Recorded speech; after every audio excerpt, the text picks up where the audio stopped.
Welcome to Media Minds with your host, David Wolf. Welcome to Media Minds. I'm your host, David Wolf. Joining us on this segment is Keith Riegert.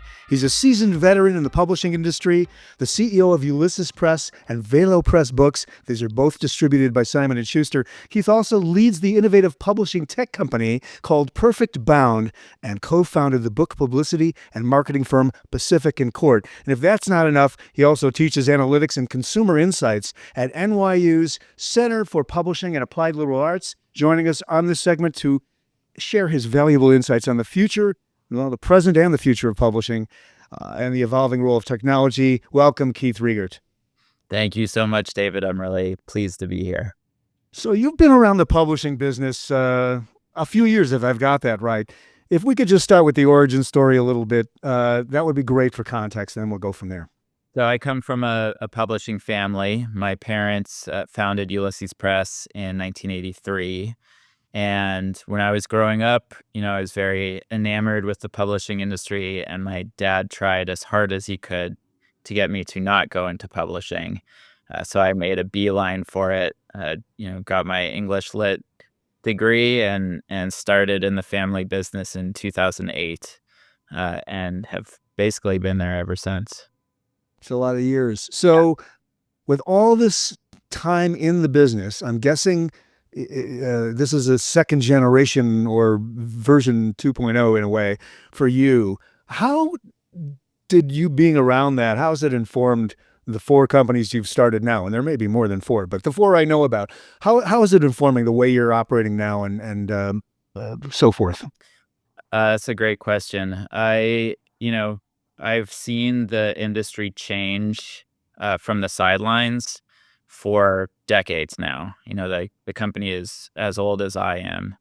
And originally, Ulysses Press started out as a travel publishing company and did very well with the Hidden series, so Hidden Hawaii, Hidden Coast of California. And then we saw when the internet really took off, travel websites absolutely decimated travel publishing and left the few companies that still are around, like Fodors and Lonely Planet. But the smaller independent publishing companies that focused on travel had a hard time surviving. So Ulysses in 2001 started to pivot out of travel and into health and spirituality, and eventually became what we are today, which is a data and trend-driven publishing company that focuses on finding what is coming up next and then finding the expert author to publish into that area. So we're really focused on underpublished niches that we know have a built-in audience and can reach that audience.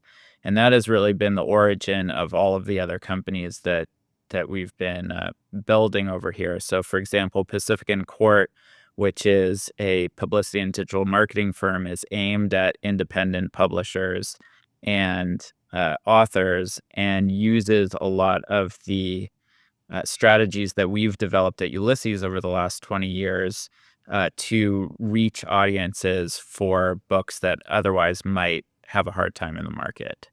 And, Perfect Bound is something similar. I am a diehard indie publisher. I know what the big five pay for printing. It makes it very hard to compete on their level. So anything that we can do as independent publishers to level the playing field and bring in some of the technology that exists at larger corporate publishers for independent publishers can have a huge impact on our revenues as well as profits, and allow us to publish the books that we really want to publish.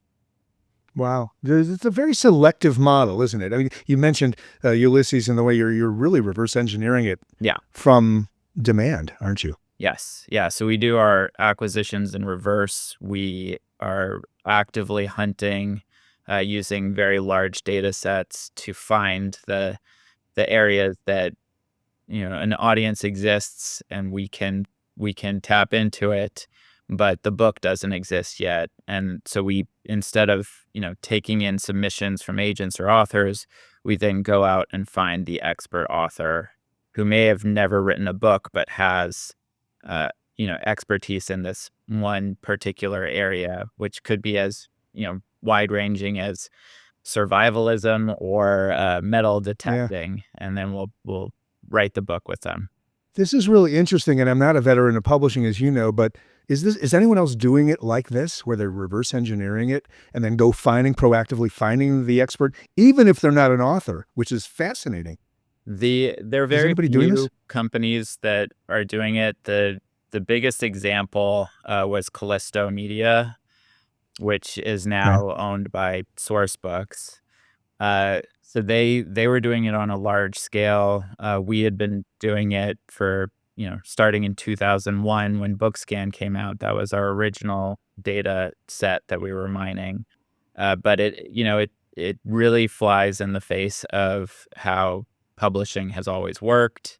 And I think that it's a model that is hard to get used to for editors who come in, because it is very creative and collaborative, but you're starting from a position where you have to basically invent the entire book, and that can be a tough sell. Yeah, yeah. You're creating it from scratch, but it is based on data. And the one thing that a lot of authors that are sometimes struggling out there, self-published and so forth, are that they don't know if their book is going to be a hit. They have no idea about how the market may or not receive. It's coming more from them and thinking about, okay, now I need to market this thing, Yes. which could be a good pivot for us in this conversation. Pacific and Court. Tell us a little bit about your approach there. Is this designed for self-published authors or Yeah. something different? Yeah, definitely Okay. self-published authors. Courtney Jason, who's the president and publicist, has specialized in this area for a long time. She was with Smith Publicity before starting up Pacific and Court. And the origin of this idea came out of my time that I spent at Hachette Book Group. I was associate director of analytics for the marketing strategy team, which was the centralized marketing team that oversaw all 19 or so imprints. And what I found in the data when I was working there was there were a couple of marketing avenues that had really positive return on investment, and then a lot of marketing avenues that didn't. And the ones that were working in the late 2010s were really Amazon advertising, Facebook, Instagram, and that was pretty much it. So when I came back to Ulysses to take over as publisher, we had just lost our publicist, and I made the decision that we weren't going to rehire for that position. We were going to hire for a digital marketer, and we were going to put our marketing resources into the avenues that I had seen work. And that helped us become one of the fastest growing independent publishers for 3 straight years at Publishers Weekly, and really allowed us to drive discovery and awareness for not only each individual title, but for the company itself. Eventually, we did want to have a publicist. I think it's really important for our authors to be able to get as much publicity for their books as possible. And that's when we teamed up with Courtney, a seasoned veteran. We'd worked with her at Ulysses Press to bring in the resources that we felt we needed at Ulysses as a small independent publisher. So a part-time publicist and Yeah. digital marketing resources that we could Yeah. leverage going forward. Keith, if you will, please repeat the platforms that are getting traction for you. You said them earlier in this Yeah, so segment. the ones that were working the best at the end of the 2010s, Amazon advertising, Facebook, and Instagram. Pinterest as well has worked really well. The platforms that are more difficult tend to be TikTok and X, formerly Twitter. But the audience for books and the demographics that are on Facebook and Instagram tend to line up very closely. Can I unpack that a little bit with you? So when you're using these platforms, you're producing assets that are based on the book, and then you're putting them out like we would expect. I mean, that's video and so forth. Is that typically the way it looks? Yeah. So So there's formula for that. the basic one is using carousel advertising on Facebook and Instagram. So you Right. have Right. one title that you're really focused on, but in order Right. to achieve a positive return on that investment, you really need to build awareness for as many books as you can. Because when we do the math on our analytics, what we find is 100,000 people might see your advertisement on Facebook. Of those 100,000, 10,000 click through to the website to view the book. Of those 10,000, 1,000 will click through to the retailer page, so Barnes and Noble or Amazon. And of those 1,000, you get 100 that may actually make the purchase. Yeah. So Uh, it's a funnel. It's a there's funnel diagram you just painted there. Exactly, but it is a steep drop off in the number of Right. people. Right. So if you're spending, $1 per click or something, then you are losing money. And what we're trying to do is get down to 5 cents a click, and they're gonna see all of these different books that Ulysses has to offer. That is And that so valuable for our authors, our listeners, and viewers to hear, to put some reality on what it takes to market a book. I know from our experience, so many of the authors are focused on the book itself, and that's where the work really begins. Yes. I mean, at that point, it's the now what, okay? And this is an answer to the now what, so thank you for that. You've been listening to Media Minds with your host, David Wolf. Media Minds is produced by Audivita Studios, a premier production company, producing audiobooks and podcasts for clients worldwide. Be sure to subscribe wherever you get your podcasts. To learn more about the team at Audivita Studios, visit audivita.com. Keith Riegert is our guest. He's the CEO and founder of many companies. We'll give some contact information at the end. Let's switch to AI, and we can't really have a conversation about publishing without sort of talking about the proverbial digital elephant in the room. Maybe the highest question would be, how is it impacting? You mentioned data mining so that you can reverse engineer in the Ulysses model. Any other things about AI that you'd like to just talk about or comment about as we move into this very rapid evolutionary cycle?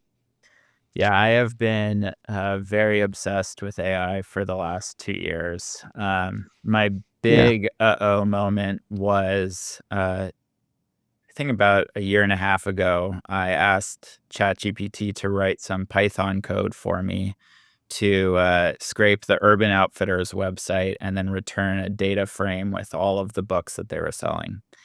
And I had spent years learning how to code in Python, and ChatGPT wrote better, cleaner code in 3 seconds than I had ever written. And at that point, I realized, like, I need to really get into this because this is gonna change everything.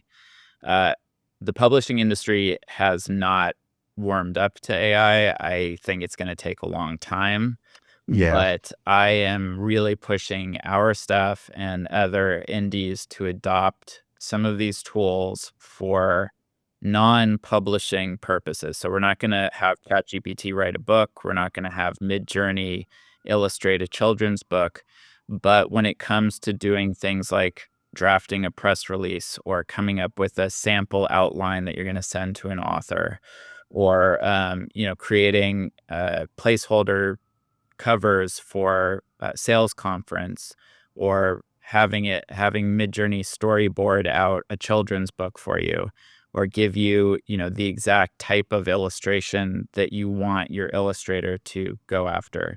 These are all things that would take our employees hours or days, and now it's minutes.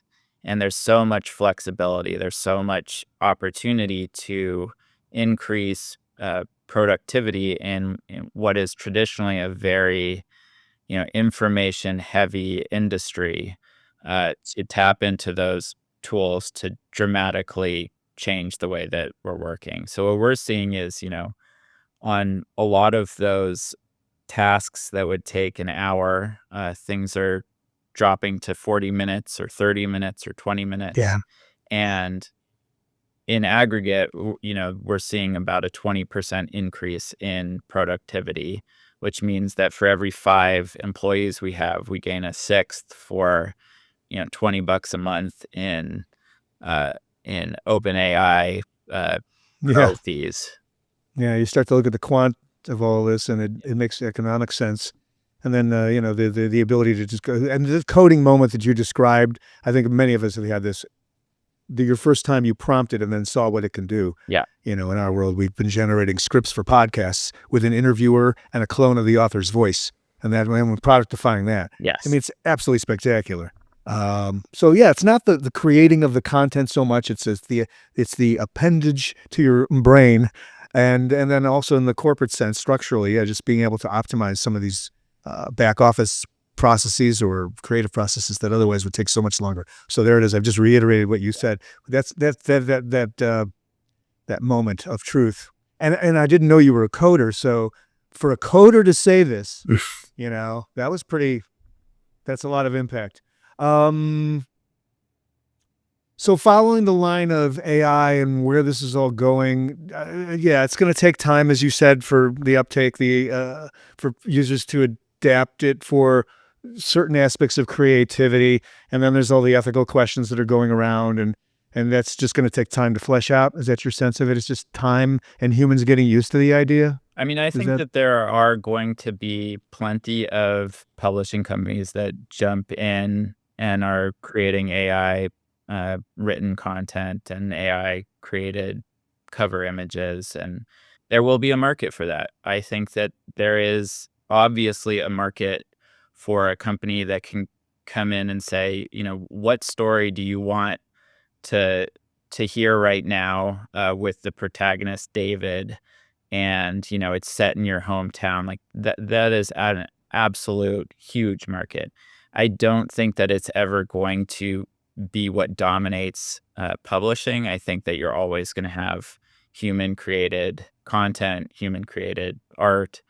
The bigger thing that I'm really anticipating is, I'm pretty convinced that by 2030, we are going to have a publishing company that publishes books written by people, but has, 1 or 2 staff members that are human, and the rest of the publishing company is going to be run by AI agents who do, author outreach and contracting and pay your royalties and do the accounting, do all of the title management for books. And to me, that it's exciting as a CEO to think that we could do so much more and really focus on the creative aspects of the business instead of the mundane administrative work. But it also really worries me that we are going to continue to lose employment within this industry. It's already been shrinking. PW had a great article about how quickly it has consolidated and how few people are working in this industry. And I'm worried that that's going to accelerate. Yeah, there's going to be a lot of short-term pain, which was, I guess, probably true in the Industrial Revolution as well. And we're kind of sitting right in another one, and then certainly it's affecting the publishing industry. I appreciate that. Keith, thanks so much for your insights today. We'll put all your contact information and the companies that you run, Ulysses Press, VeloPress Books, Perfect Bound, and Pacific and Court. We'll put it in the show notes. Really appreciate your insights today. Thanks so much for joining us. Hope we can do it again, maybe in a year when proverbial 30 years have actually transpired in terms of AI, right? Yeah, and technology. I'll just have my AI clone come and do the podcast. Exactly. You'll send your avatar. I'll send mine, and the AI guys will talk to each other. It'll be great. Thanks again, Keith. You've been listening to Media Minds with your host, David Wolf. Media Minds is produced by Audivita Studios, a premier production company producing audiobooks and podcasts for clients worldwide. Be sure to subscribe wherever you get your podcasts. To learn more about the team at Audivita Studios, visit audivita.com.